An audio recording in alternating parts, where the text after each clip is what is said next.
जामशोरों समेत मुल्का इलाकों में तेज़ हवाओं के साथ बारिश से कबल आंधी और मिट्टी का तूफान आ गया। बारिश से गर्मी का जोर टूट गया और मौसम खुशगवार हो गया।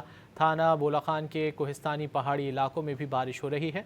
बारिश शुरू होते ही हैस्को ने अपने 170 फीडर्स बंद कर दिए। जामशोरों समेत मुल्का इलाकों में तेज़ हवाओं के साथ बारिश से कबल आंधी और मिट्टी का तूफान आ गया। बारिश से गर्मी का जोर टूट गया और मौसम खुशगवार हो गया। थाना बोला खान के कोहिस्तानी पहाड़ी इलाकों में भी बारिश हो रही है। बारिश शुरू होते ही हैस्को ने अपने 170 फीडर्स बंद कर दिए। जामशोरों समेत मुल्का इलाकों में तेज़ हवाओं के साथ बारिश से कबल आंधी और मिट्टी का तूफान आ गया।